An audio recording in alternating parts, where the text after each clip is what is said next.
বন্দে পুরুষোত্তমম। আপনাদের প্রতি প্রত্যেককে জানাই রানন্দিত জয়গুরু। আজকের ইষ্ট প্রসঙ্গে পরমারাধ্যা জগজ্জননী শ্রী শ্রী বড়মার বিষয়ে আলোচনা করব। লক্ষ্মী মা।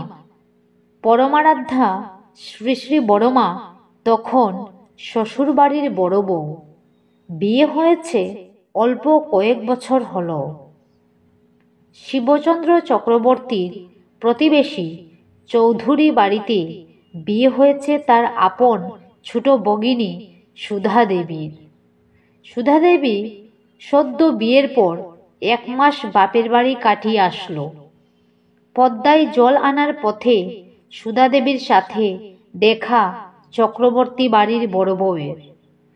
ছোট বোনের সাথে দেখা হতেই ষোড়শীবালা দেবী বাপের বাড়ির কুশল মঙ্গল জিজ্ঞেস করছেন। সুধা দেবী কথায় কথায় বললেন, জানিস দিদি, মা তোর জন্য খুব দুঃখ করছিলেন। বলছিলেন, আমার অমর সুন্দর মেয়েটা কার কাছে বিয়ে দিলাম, কি সর্বনাশ করলাম।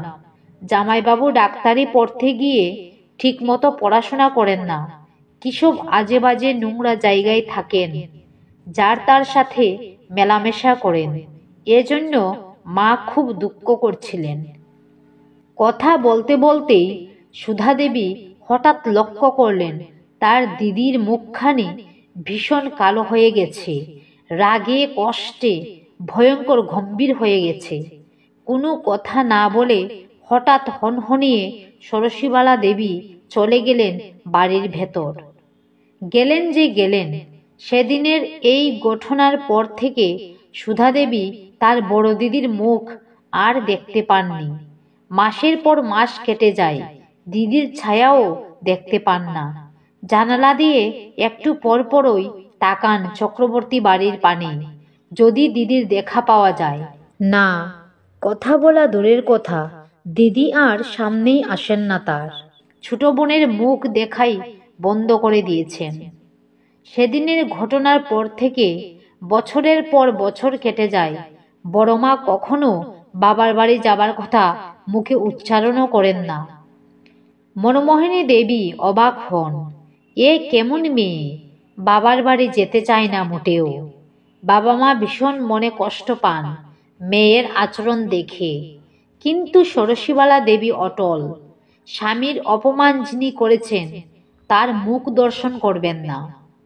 সেই ঘটনার কয়েক বছর পর বাবা রামগোপাল ভট্টাচার্য আসলেন মেয়েদের দেখতে। প্রথমে চৌধুরী বাড়িতে ছোট মেয়ের কাছে গেলেন।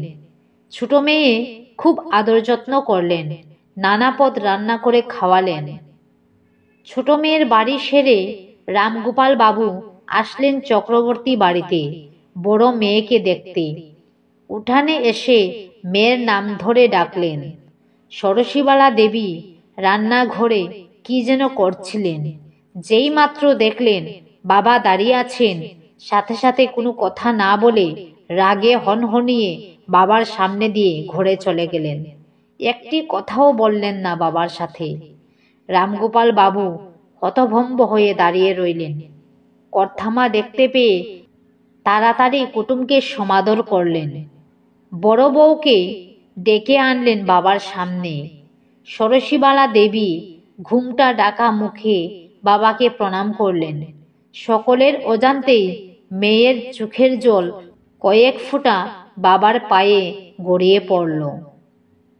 ঘটনাটা পড়তে পড়তে আমি চোখের সামনে দেখতে পাচ্ছিলাম দেবী উমাকে। বাবার বাড়িতে স্বামী নিন্দা শুনে যিনি চূড়ান্ত প্রতিবাদে সরব হয়েছিলেন।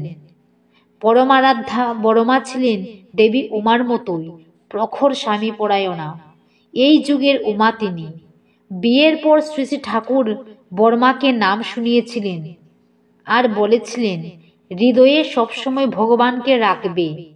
তারপর থেকে শ্রী শ্রী বড়মা যখনই নাম করতে করতে ভগবানকে স্মরণ করতেন, স্বামী দেবতার মুখখানি স্মরণ করতেন। সারা জীবন দ্বিতীয় আর কোনো ভগবানের পূজা তিনি করেননি। আলাদা করে কোনো ধর্মকর্ম, জপ ধ্যান, পূজা অর্চনা তিনি করেননি। স্বামীর বিরাট সংসার আর স্বামীর বিরাট দায়িত্বের অনুগামিনী হয়েই সারা জীবন কাটিয়ে দিলেন। আজকে বিরাট সৎসঙ্গের তিনি পরমারাধ্যা বড় মা। কোটি কোটি মানুষের ঘরে তিনি পূজিতা। কিন্তু সেই অল্প বয়সে বিয়ের পর থেকেই জীবনের একটা গুরুত্বপূর্ণ সময় অবধি তিনি কি পরিমাণ দুঃখ কষ্ট যন্ত্রণা ভোগ করেছেন নির্লিপ্ত চিত্তে অবিকার মনে, তা আমাদের কল্পনার অতীত। এই বিরাট সৎসঙ্গের প্রতিষ্ঠা লগ্নে কি নিরলস পরিশ্রম, কি নিদারুণ ত্যাগ, কষ্ট সহিষ্ণুতার মধ্য দিয়ে তিনি অতিবাহিত করেছেন, তা একমাত্র তার পক্ষেই সম্ভব। তাই তিনি লক্ষ্মীমা। সারা পৃথিবী নির্ভর করত শ্রী শ্রী ঠাকুরের উপর, আর শ্রী শ্রী ঠাকুর নিশ্চিন্তে নির্ভর করতেন শ্রী শ্রী বড়মার উপর। প্রচণ্ড রাশভারী, স্বল্পবাক, গম্ভীর, নির্লিপ্ত শ্রী শ্রী বড়মা সারাটা জীবন অতন্দ্র প্রহরীর মতো শ্রী শ্রী ঠাকুরকে পাহারায় রেখেছেন। একাগ্র চিত্তে একাগ্র ধ্যানে তিনি সারা জীবন শ্রী শ্রী ঠাকুরের প্রত্যেকটা ছোট বড় প্রয়োজন, শ্রী শ্রী ঠাকুরের সুখ স্বাচ্ছন্দ্যের প্রত্যেকটা ছোট বড় চাহিদার প্রতি লক্ষ্য রেখে কাটিয়ে দিয়েছেন। এই প্রেম, এই স্বামীনিষ্ঠা, এই প্রখর একাগ্রতা, ত্যাগ, কষ্ট সহিষ্ণুতা, নিরলস স্বামী সেবা হিমায়তপুরের সেই চক্রবর্তী বাড়ির বড় বউকে আজ সারা বিশ্বের কোটি কোটি মানুষের হৃদয়ে জগজ্জননী শ্রী শ্রী বড়মা রূপে অধিষ্ঠান করেছে। শ্রী শ্রী ঠাকুরের সাথেই তিনি লক্ষ্মী রূপে তিনি পূজিতা। এই কারণেই। জয়গুরু। আজকের আলোচনা এখানেই শেষ করলাম। সবাই ভালো থাকবেন, সুস্থ থাকবেন।